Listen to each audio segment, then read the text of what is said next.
Next is polygons law. इसके according if number of vectors are represented both in magnitude and direction by the sides of open polygon taken in same order. Polygon का मतलब होता है जो multiple sides की figure होती है. तो इसमें क्या बोल रहे हैं कि अगर हमारे पास जैसे यहाँ पे 4 वेक्टर्स है A, B, C and D, अगर आप इन 4 वेक्टर्स को 4 साइड पॉलीगन में रिप्रेजेंट कर दो taken in same order. Open polygon है मतलब बंद नहीं करना, उस शेप को बंद नहीं करना, क्लोज नहीं करना. तो देखो इसको कैसे रिप्रेजेंट कर सकता हूं. ये ऐसा यहाँ पे आ गया. ये बी वेक्टर को मैं शिफ्ट करके यहाँ पे लेके आ सकता हूँ. इसको इधर ले आया, इसको ऊपर ले आया, तो ये बी वेक्टर आ गया इस साइड. उसके बाद ये सी वेक्टर को पैरेलली ऊपर लेके फिर पीछे शिफ्ट करके ये सी वेक्टर यहां पे टच हो जाएगा.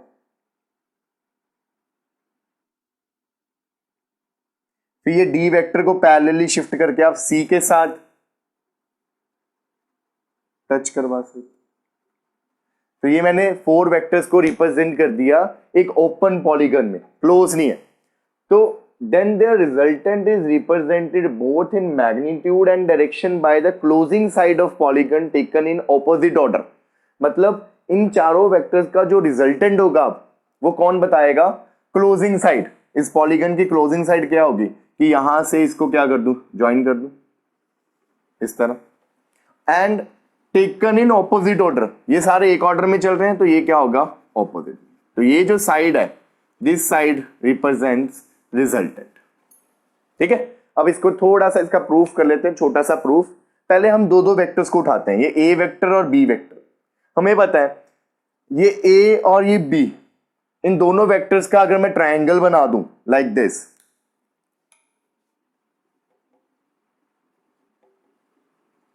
ये बन गया ट्रायंगल, है ना.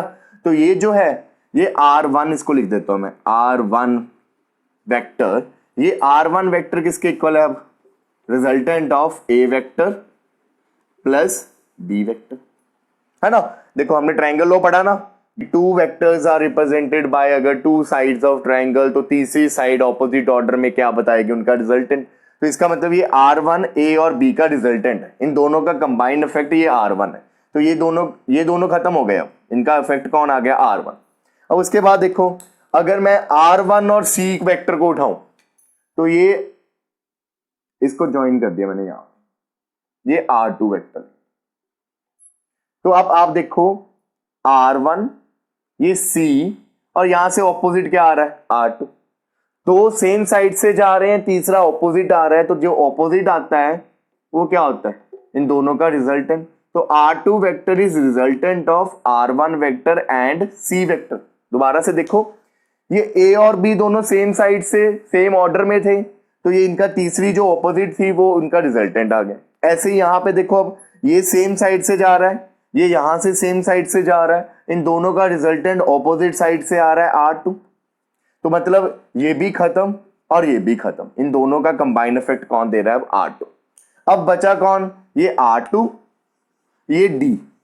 देखो यहां से R2 गया यहां पे और यहां से इधर गया D. दिस एंड दिस, ये दोनों सेम ऑर्डर में है, तो इनका रिजल्टेंट क्या देगा? ये R वेक्टर इनका रिजल्टेंट होगा, जो किसमें है? ऑपोजिट ऑर्डर में. दिस, ये दोनों सेम ऑर्डर में, ये क्या जा रहा है? ऑपोजिट. तो R vector is equal to resultant of R2 vector plus D vector. R2 किसके इक्वल था? R2 vector is equal to R1 vector plus C vector plus ये ऊपर वाला D वेक्टर. एज सच मैंने इस R2 की value को fill कर दिया. फिर ये R1 किसके इक्वल था? A vector plus B vector. तो R1 की जगह A vector plus B vector plus C vector plus D vector. तो ये प्रूफ हो गया ना कि भी चारों वेक्टर्स का सम मतलब चारों का रिजल्टेंट. यही बोला था, वेक्टर्स का सम मतलब रिजल्टेंट. तो इन चारों वेक्टर्स का जो सम है, जो रिजल्टेंट है, वो किसने रिप्रेजेंट किया? वो रिप्रेजेंट किया ये लास्ट क्लोजिंग साइड ने. So this is polygon law. If you have multiple vectors and you represent them in the sides of polygon, then the closing side taken in an opposite order will represent the resultant of these vectors. ये polygon law है, इसका ये छोटा सा proof.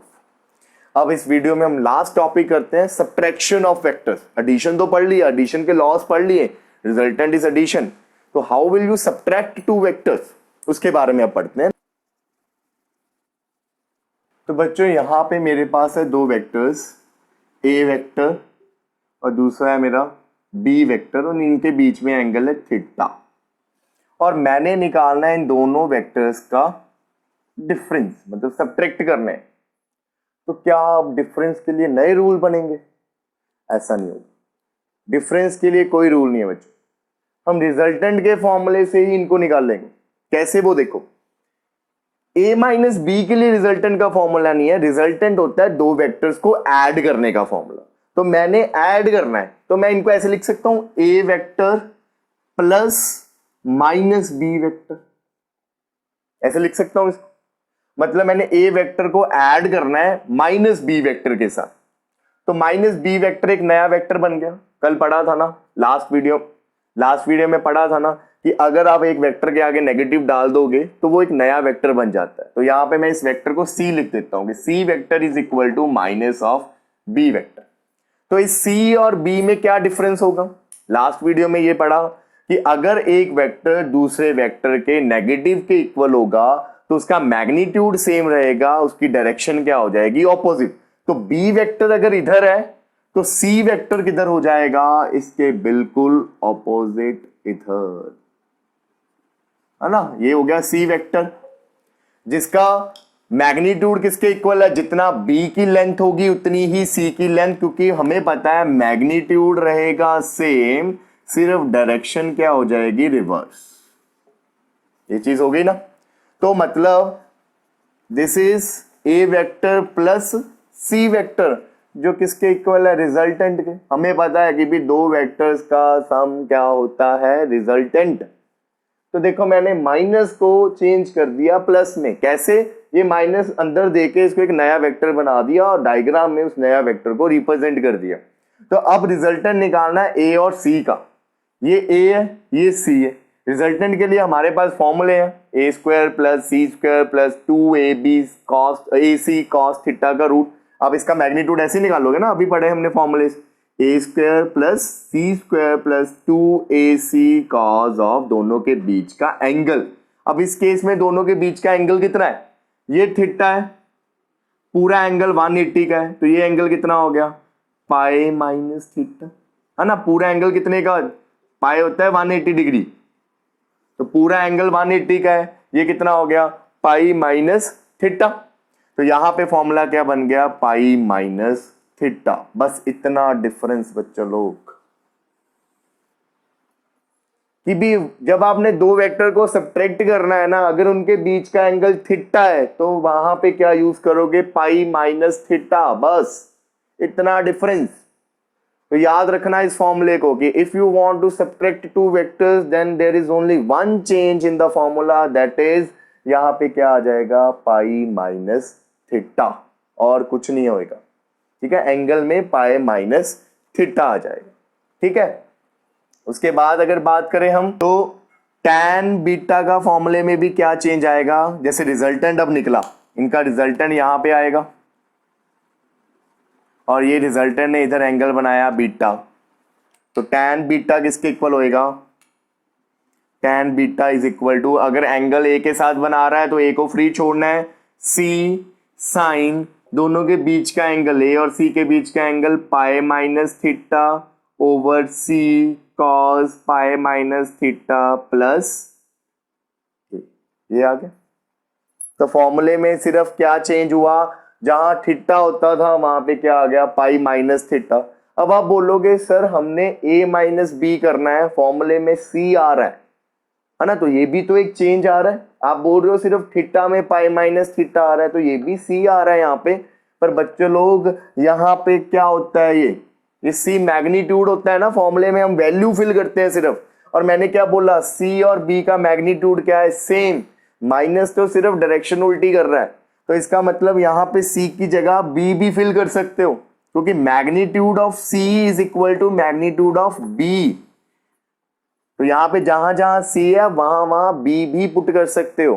ठीक है, तो एक नोट करके चीज लिख रहा हूं यहां पे, इसको याद रखना। If you want to subtract two vectors,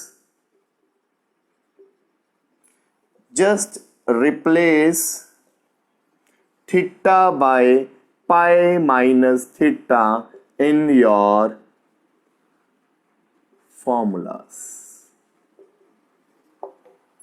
बाकी सब कुछ सेम, मतलब फॉर्मूला क्या बन जाएगा अब, रिजल्टेंट का root A square plus B square plus 2ab cos of pi minus theta. ये समझ लग गया ना, क्योंकि सी को मैंने बी लिख दिया, क्योंकि सी और बी का मैग्नीट्यूड सेम है, नेगेटिव डायरेक्शन के लिए था, डायरेक्शन के लिए एंगल्स में चेंज आ गया ना, ठीक है। तो this is the concept of subtraction of two vectors. अब अगर कभी भी आपको दो वेक्टर्स को सब्ट्रैक्ट करने को बोल दिया तो ये फॉर्मूला यूज करना, और tan का ये वाला फॉर्मूला, जहां पे थीटा थीटा था बस थीटा को रिप्लेस कर दो फॉर्मूले में पाई माइनस थीटा, ठीक है। So this is all for today.